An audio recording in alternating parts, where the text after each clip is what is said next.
레위기 25장. 여호와께서 시내산에서 모세에게 말씀하여 이르시되 이스라엘 자손에게 말하여 이르라. 너희는 내가 너희에게 주는 땅에 들어간 후에 그 땅으로 여호와 앞에 안식하게 하라. 너는 6년 동안 그 밭에 파종하며 6년 동안 그 포도원을 가꾸어 그 소출을 거둘 것이나 일곱째 해에는 그 땅이 쉬어 안식하게 할지니 여호와께 대한 안식이라. 너는 그 밭에 파종하거나 포도원을 가꾸지 말며 내가 거둔 후에 자라난 것을 거두지 말고 가꾸지 아니한 포도나무가 맺은 열매를 거두지 말라. 이는 땅의 안식년임이니라. 안식년의 소출은 너희가 먹을 것이니 너와 내 남종과 내 여종과 내 품꾼과 너와 함께 거류하는 자들과 내 가축과 내 땅에 있는 들짐승들이 다 그 소출로 먹을 것을 삼을지니라. 너는 7안식년을 계수할지니 이는 7년이 7번인즉 안식년 7번 동안 곧 49년이라. 일곱째 달 열흘날은 속죄일이니 너는 뿔나팔 소리를 내되 전국에서 뿔나팔을 크게 불지며 너희는 50년째 해를 거룩하게 하여 그 땅에 있는 모든 주민을 위하여 자유를 공포하라. 이 해는 너희에게 희년이니 너희는 각각 자기의 소유지로 돌아가며 각각 자기의 가족에게로 돌아갈지며 그 50년째 해는 너희의 희년이니 너희는 파종하지 말며 스스로 난 것을 거두지 말며 가꾸지 아니한 포도를 거두지 말라. 이는 희년이니 너희에게 거룩함이니라. 너희는 밭의 소출을 먹으리라. 이 희년에는 너희가 각기 자기의 소유지로 돌아갈지라. 내 이웃에게 팔든지 내 이웃의 손에서 사거든 너희 각 사람은 그의 형제를 속이지 말라. 그 희년 후의 연수를 따라서 너는 이웃에게서 살 것이요 그도 소출을 얻을 연수를 따라서 내게 팔 것인즉 연수가 많으면 너는 그것의 값을 많이 매기고 연수가 적으면 너는 그것의 값을 적게 매길지니 곧 그가 소출의 다소를 따라서 내게 팔 것이라. 너희 각 사람은 자기 이웃을 속이지 말고 내 하나님을 경외하라. 나는 너희의 하나님 여호와이니라. 너희는 내 규례를 행하며 내 법도를 지켜 행하라. 그리하면 너희가 그 땅에 안전하게 거주할 것이라. 땅은 그것의 열매를 내리니 너희가 배불리 먹고 거기 안전하게 거주하리라. 만일 너희가 말하기를 우리가 만일 일곱째 해에 심지도 못하고 소출을 거두지도 못하면 우리가 무엇을 먹으려 하겠으나 내가 명령하여 여섯째 해에 내 복을 너희에게 주어 그 소출이 3년 동안 쓰기에 족하게 하리라. 너희가 여덟째 해에는 파종하려니와 묵은 소출을 먹을 것이며 아홉째 해에 그 땅에 소출이 들어오기까지 너희는 묵은 것을 먹으리라. 토지를 영구히 팔지 말 것은 토지는 다 내 것임이니라. 너희는 거류민이요 동거하는 자로서 나와 함께 있느니라. 너희 기업의 온 땅에서 그 토지 무르기를 허락할지니 만일 내 형제가 가난하여 그의 기업 중에서 얼마를 팔았으면 그에게 가까운 기업 물을 자가 와서 그의 형제가 판 것을 물을 것이요 만일 그것을 물을 사람이 없고 자기가 부유하게 되어 물을 힘이 있으면 그 판 해를 계수하여 그 남은 값을 산 자에게 주고 자기의 소유지로 돌릴 것이니라. 그러나 자기가 물을 힘이 없으면 그 판 것이 희년에 이르기까지 산 자의 손에 있다가 희년에 이르러 돌아올지니 그것이 곧 그의 기업으로 돌아갈 것이니라. 성벽 있는 성내의 가옥을 팔았으면 판지 만 1년 안에는 물을 수 있나니 곧 그 기한 안에 물으려니와 1년 안에 물으지 못하면 그 성 안의 가옥은 산자의 소유로 확정되어 대대로 영구히 그에게 속하고 희년에라도 돌려보내지 아니할 것이니라. 그러나 성벽이 둘리지 아니한 촌락의 가옥은 나라의 전토와 같이 물러주기도 할 것이요 희년에 돌려보내기도 할 것이니라. 레위 족속의 성읍 곧 그들의 소유의 성읍의 가옥은 레위 사람이 언제든지 물을 수 있으나 만일 레위 사람이 물으지 아니하면 그의 소유 성읍의 판 가옥은 희년에 돌려보낼지니 이는 레위 사람의 성읍의 가옥은 이스라엘 자손 중에서 받은 그들의 기업이 됨이니라. 그러나 그들의 성읍주에 있는 들판은 그들의 영원한 소유주이니 팔지 못할지니라. 내 형제가 가난하게 되어 빈손으로 내 곁에 있거든 너는 그를 도와 거류민이나 동거인처럼 너와 함께 생활하게 하되 너는 그에게 이자를 받지 말고 내 하나님을 경외하여 내 형제로 너와 함께 생활하게 할 것인즉 너는 그에게 이자를 위하여 돈을 구워주지 말고 이익을 위하여 내 양식을 구워주지 말라. 나는 너희 하나님이 되며 또 가나안 땅을 너희에게 주려고 애굽 땅에서 너희를 인도하여 낸 너희의 하나님 여호와이니라.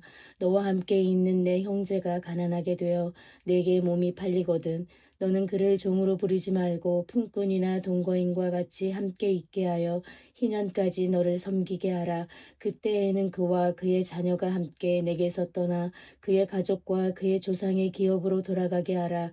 그들은 내가 애굽 땅에서 인도하여 낸 내 종들이니 종으로 팔지 말 것이라. 너는 그를 엄하게 부리지 말고 내 하느님을 경외하라. 내 종은 남녀를 막론하고 내 사방 이방인 중에서 취할지니 남녀 종은 이런 자 중에서 사올 것이며 또 너희 중에 거류하는 동거인들의 자녀 중에서도 너희가 사올 수 있고 또 그들이 너희와 함께 있어서 너희 땅에서 가정을 이룬 자들 중에서도 그리할 수 있은즉 그들이 너희의 소유가 될지니라. 너희는 그들을 너희 후손에게 기업으로 주어 소유가 되게 할 것이라. 이방인 중에서는 너희가 영원한 종을 삼으려니와 너희 동족 이스라엘 자손은 너희가 피차 엄하게 부리지 말지니라. 만일 너와 함께 있는 거류민이나 동거인은 부유하게 되고 그와 함께 있는 내 형제는 가난하게 되므로 그가 너와 함께 있는 거류민이나 동거인 또는 거류민의 가족의 후손에게 팔리면 그가 팔린 후에 그에게는 속량받을 권리가 있나니 그의 형제 중 하나가 그를 속량하거나 또는 그의 삼촌이나 그의 삼촌의 아들이 그를 속량하거나 그의 가족 중 그의 살부치 중에서 그를 속량할 것이요 그가 부유하게 되면 스스로 속량하되 자기 몸이 팔린 해로부터 희년까지를 그 산자와 계산하여 그 연수를 따라서 그 몸의 값을 정할 때에 그 사람을 섬긴 날을 그 사람에게 고용된 날로 여길 것이라. 만일 남은 해가 많으면 그 연수대로 팔린 값에서 속량하는 값을 그 사람에게 도로 주고 만일 희년까지 남은 해가 적으면 그 사람과 계산하여 그 연수대로 속량하는 그 값을 그에게 도로 줄지며 주인은 그를 매년의 삭금과 같이 여기고 내 목전에서 엄하게 부리지 말지니라. 그가 이같이 속량되지 못하면 희년에 이르러는 그와 그의 자녀가 자유하리니 이스라엘 자손은 나의 종들이 됨이라. 그들은 내가 애굽 땅에서 인도하여 낸 내 종이요 나는 너희의 하나님 여호와이니라. 아멘. 사랑하는 성도 여러분, 구독자 여러분, 레위기 25장의 말씀으로 우리 함께 그 은혜를 나누도록 하겠습니다. 레위기 25장은 여러분들께서 통독하시면서 보셨겠지만 55절로 구성된 비교적 짧지 않은 긴 내용이 포함되어 있습니다. 내용만 긴 것이 아니라 그만큼 상세한 설명과 의미들이 숨어 있다는 그러한 뜻이기도 하겠죠. 저는 레위기 25장의 말씀을 두 번에 걸쳐서 강의 설교로 준비했습니다. 오늘 25장 말씀에 보면 안식년과 희년이 나오는데 이 안식년과 희년은 우리를 향한 하나님의 은혜를 가장 잘 나타낸 제도들 가운데 하나라고 할 수 있습니다. 물론 지금은 모든 교회나 성도들이 안식년과 희년을 똑같이 그 구약의 시대와 같이 적용하며 지내고 있지는 않지만 그 속에 담겨진 의미나 정신만큼은 지금까지 살아있으면 당연합니다. 예를 들어 구약의 제사가 예수님께서 오심으로 완성되어짐으로 더 이상 구약시대 때 드렸던 제사를 똑같이 지금 드리면서 예배하고 있지는 않지만 구약 제사의 의미와 정신들은 지금 우리가 드리는 예배에 진하게 들어있는 것처럼 희년과 안식년은 구약시대처럼 지금 우리가 보내고 있지는 않지만 왜 하나님께서 안식년과 희년을 지키라고 하셨는지에 대한 하나님의 배려와 사랑, 은혜, 그것은 지금까지 우리들 속에 여전히 남아있다는 그러한 이야기입니다. 그러면 1절에서 7절까지 먼저 안식년에 관한 말씀이 나오는데 안식년을 통해 하나님께서 우리들에게 베풀어 주시기 원하셨던 은혜는 무엇인가? 함께 살펴보도록 하겠습니다. 첫 번째, 안식년을 통해 우리에게 주시는 은혜는 땅에 베푸시는 은혜입니다. 가장 먼저 안식년은 땅에 베푸시는 은혜입니다. 4절 말씀에 보면 일곱째 해에는 그 땅이 쉬어 안식하게 할지니 여호와께 대한 안식이라. 너는 그 밭에 파종하거나 포도원을 가꾸지 말며라고 했죠. 일곱째 해에는 반드시 경작하던 땅을 쉬게 하라고 하셨습니다. 오늘날 우리나라 국립공원 같은 데 보면 안식년을 하는 그러한 국립공원이 있습니다. 왜 안식년을 할까요? 국립공원 개방을 너무 오랫동안 쉬지 않고 하다 보니까 본래의 아름다운 경관들이 훼손이 되고 또 사람들의 손을 타다 보니까 관리가 엉망이 되거나 절개지가 무너지거나 사람들이 아무데나 낙서를 하거나 쓰레기를 버리거나 오염이 되어서 뭐 아주 이렇게 천연기념물이라고 할까요? 그러한 막 동식물 군락지가 막 파괴가 되거나 생태계가 교란되거나 이러한 위험성들이 있어서 다시 원래의 생태계를 복원시키고 회복시키겠다. 본래의 아름다움을 찾도록 해야 되겠다라고 시행한 것이 바로 안식년입니다. 땅들도 자연도 안식년을 갖게 하면 힘을 얻게 됩니다. 회복이 되어져요. 그리고 자연 본래의 에너지로 충만하게 됩니다. 저는 농사를 지으시는 부모님 옆에서 이런 경험들을 자주 하곤 했습니다. 고추 농사를 지은 곳에 계속 고추 농사를 하지 않습니다. 고추 농사를 지으면 그 다음에는 고구마를 심고 그 다음 해에는 생강도 심고 그리고 몇 년째 지나지 않아서 그곳에 마늘도 경작하고 몇 년 지나면 또 양파를 심고 이러면서 이러한 과정을 통해 밭과 논을 순환시켜 주는 거죠. 그 지력을 강화시키는 거예요. 땅에 힘을 주는 겁니다. 하나만 계속해서 그 땅에 경작하게 되면 무엇을 잃어버리게 되냐면 지력을 이렇게 잃게 되어져요. 땅 힘을 잃어버리게 되어져요. 땅도 변화를 주어야 된다는 이야기입니다. 그런데 하나님께서는 한 걸음 더 나가셔서 7년에 한 번은 쉬게 하라고 하셨어요. 쉼이 없으면 땅도 힘을 잃고 생산력도 떨어진다는 것입니다. 본래는 계속 경작하면 땅이 힘을 잃어버리게 되기 때문에 사람들이 그 기술을 가지고 화학비료 같은 것을 만들어서 인위적으로 땅의 힘을 끌어올리는데 사실 이것은 성경적으로 맞지는 않습니다. 아무튼 하나님은 자연도 쉬도록 하심으로 땅에도 하나님의 은혜를 베풀어 주시고 계신다는 것을 우리는 잊지 말아야 할 것입니다. 땅에 베푸신 은혜를 경험하며 사는 우리 모두 되시기를 바라고 결국 이 땅에 힘을 주시는 분도 하나님이라는 사실을 우리가 기억하시길 바랍니다. 더 나아가 주님 주신 자연도 소중하게 보존하고 다스릴 수 있는 성숙한 의식을 가진 우리 성도들이 되시기를 주님의 이름으로 축원합니다. 두 번째, 하나님은 안식년을 통해 사람들에게 은혜를 베풀어 주셨습니다. 안식년이라고 하는 것은 땅만 쉬는 것이 아니라 사람들에게도 주신 은혜입니다. 먼저 땅은 안식년을 통해 쉬게 했죠. 사람들에게는 뭐가 있습니까? 안식일이라고 하는 게 있잖아요. 7일에 한 번씩 하나님을 뵙고 양식을 먹고 은혜를 받아야 진정한 안식을 얻을 수 있고 힘을 얻을 수 있다는 이야기입니다. 또한 6년 동안 열심히 일을 하고 7년째 쉬는 연도를 또한 안식년이라고도 하죠. 특히 요즘은 정신적인 노동에 지친 사람들, 특히 목회자들에게 많이 배려하는 안식년 제도가 교회마다 생기고 있습니다. 이 안식년을 목회자에게 주는 이유가 뭡니까? 목회자에게 있는 이 안식년이 단지 목회자 개인만의 그러한 쉼이 아니라 교회적으로 마이너스가 아니라 성도들에게 또 다른 충전 기회가 되어 또 다른 목회가 생산력 있는 목회가 되도록 하기 때문에 교회에서 먼저 나서서 목사님들에게 6개월 내지 7년에 한 번씩 1년씩 안식년을 갖도록 그렇게 해주는 거예요. 단순히 쉬게 하려고 하는 게 아니라 교회적으로도 좋기 때문에 성도들에게도 좋기 때문에 연구할 시간도 갖는 것이고 그리고 쉴 수 있는 그런 시간을 갖도록 해주는 겁니다.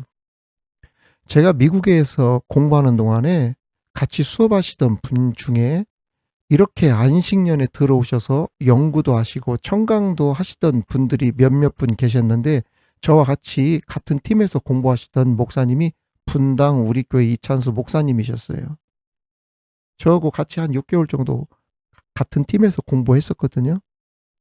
제가 안식년을 들어오셨던 이찬수 목사님께 개인적으로 이런 질문을 드린 적이 있습니다. 목사님, 성도들이 교회도 큰데 이 큰 교회를 비우고 안식년을 간다고 할 때 어떤 이야기가 나오진 않았을까요? 내가 물어봤더니 능력 있는 부목사님들이 많이 계시는데 뭐가 걱정이 있느냐고.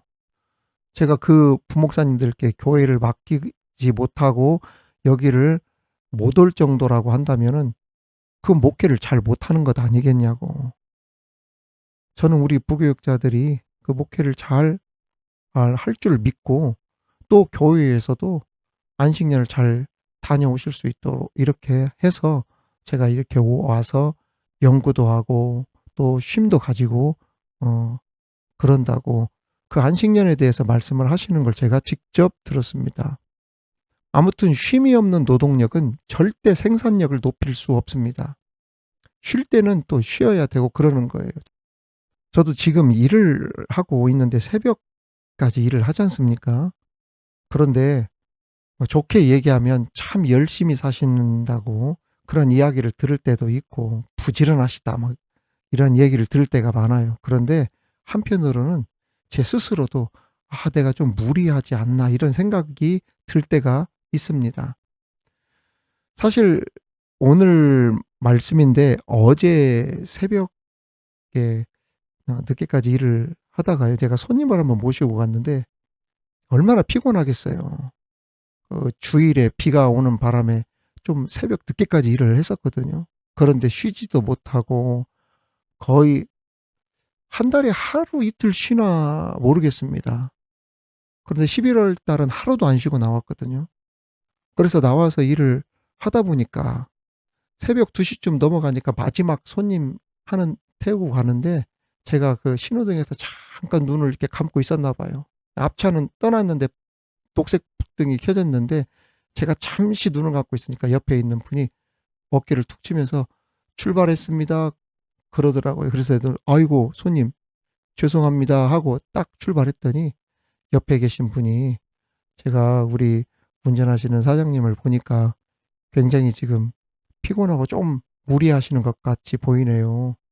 그러시면서 하신 말씀이 제가 택시 기사입니다 이러더라고요. 그러면서 어제 비가 많이 내리다 보니까 손님들이 굉장히 많았대요. 그러니까 비 오는 날은 막 택시도 손님이 많고 대리도 손님이 많거든요. 그러면서 하는 말이, 사람이 내가 이 선을 넘어가면 무리겠다 싶으면 일을 딱 멈추는 게, 그것이 내일을 위해서라도 더 중요하고, 또 욕심을 가지다 보면은, 무리하다 보면은 꼭 그런 사람들이 사고가 난다. 그러면서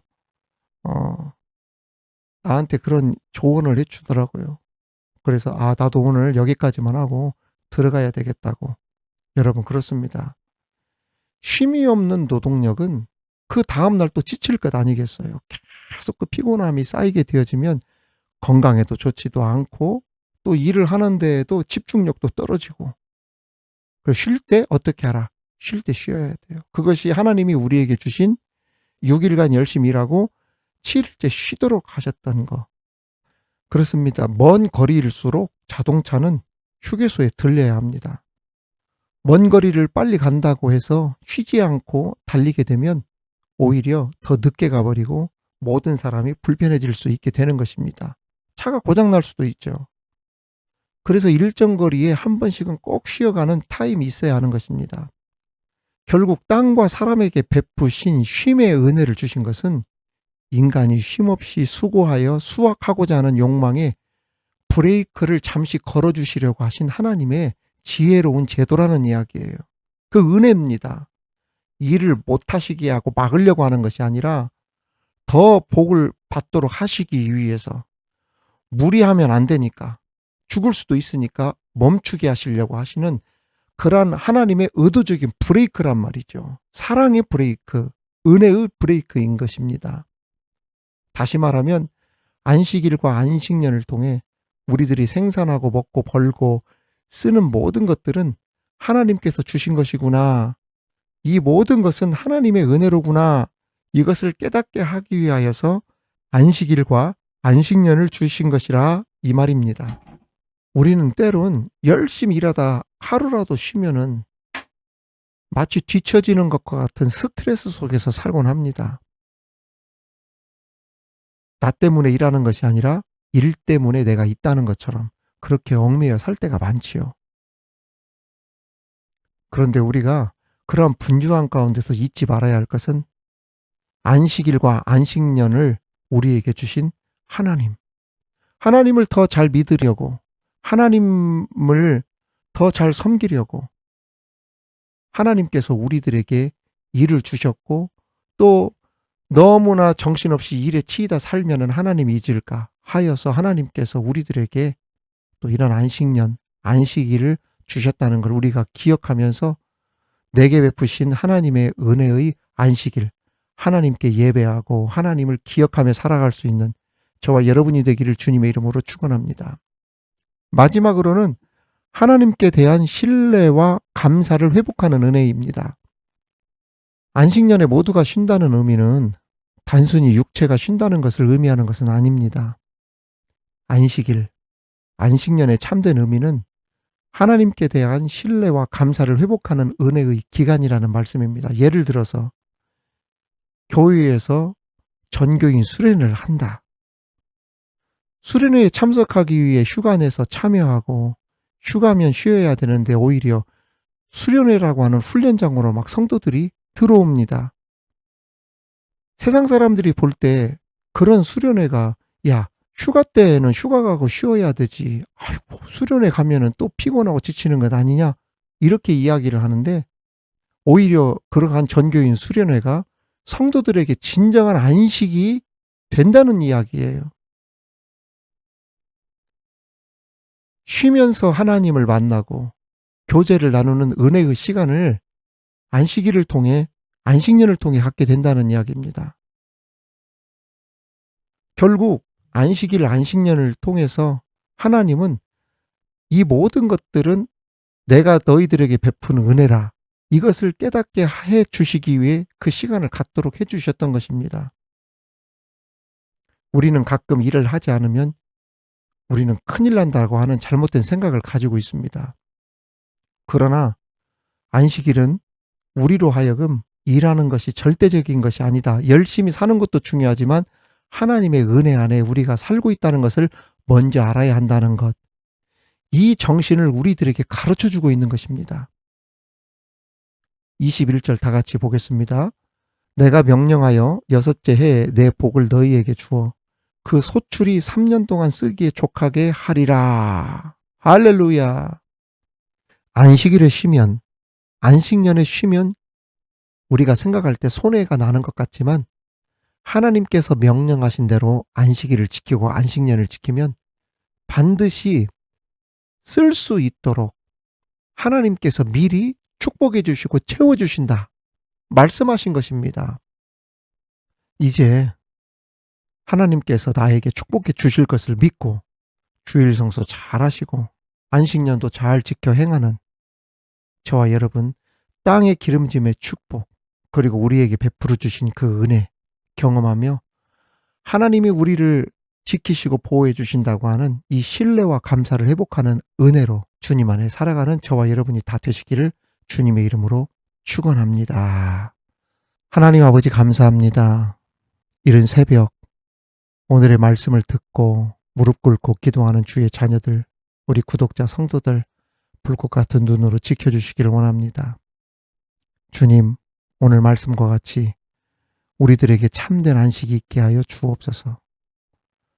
내가 잠시 일을 내려놓고 쉬면, 멈추면 죽을 것 같고 손해볼 것 같아도 주님 말씀대로 안식일을 지키고 주일 성수하며 하나님 안에 살게 되어질 때 우리 하나님께서 어떻게 입히시고 먹이시고 돌보시는지 우리가 보게 될 줄 믿습니다.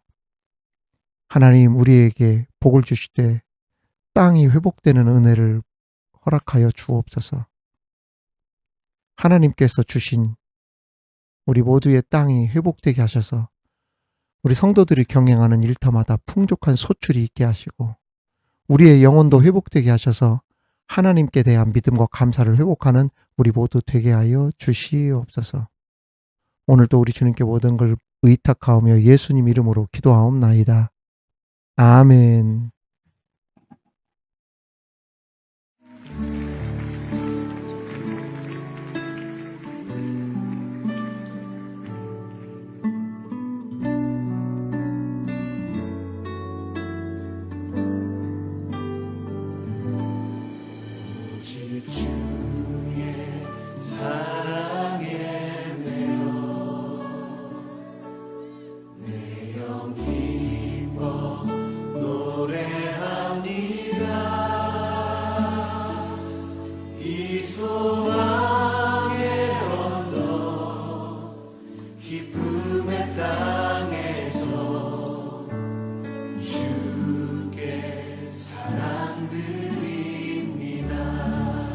오직 주의 임재 안에 오직 주의 임재 안에 갇혀 내 영 기뻐 찬양합니다. 이 소명의 언덕 거룩한 땅에서 주께 경배드립니다. 주께서 주신 모든 은혜 주께서 주신 모든 은혜 나는 말할 수 없네. 내 영혼 즐거이 주 따르렵니다. 주께 내 삶 드립니다.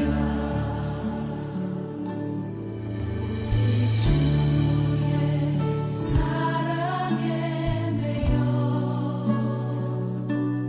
내 영 기뻐 노래합니다.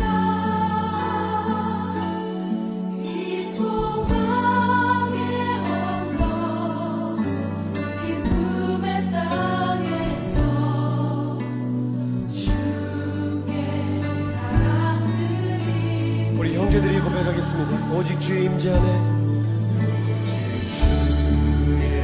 임재 안에 갇혀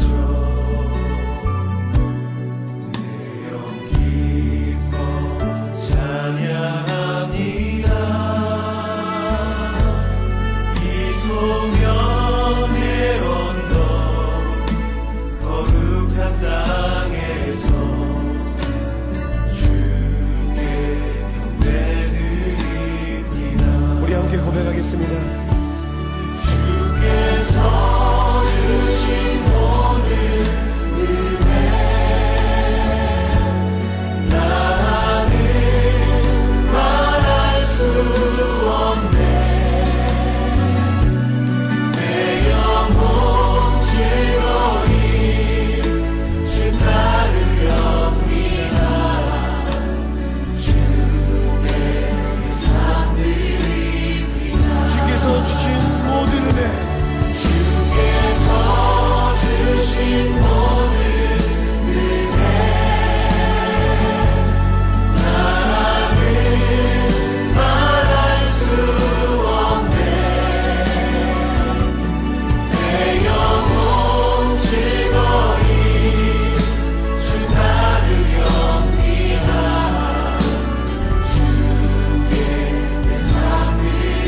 주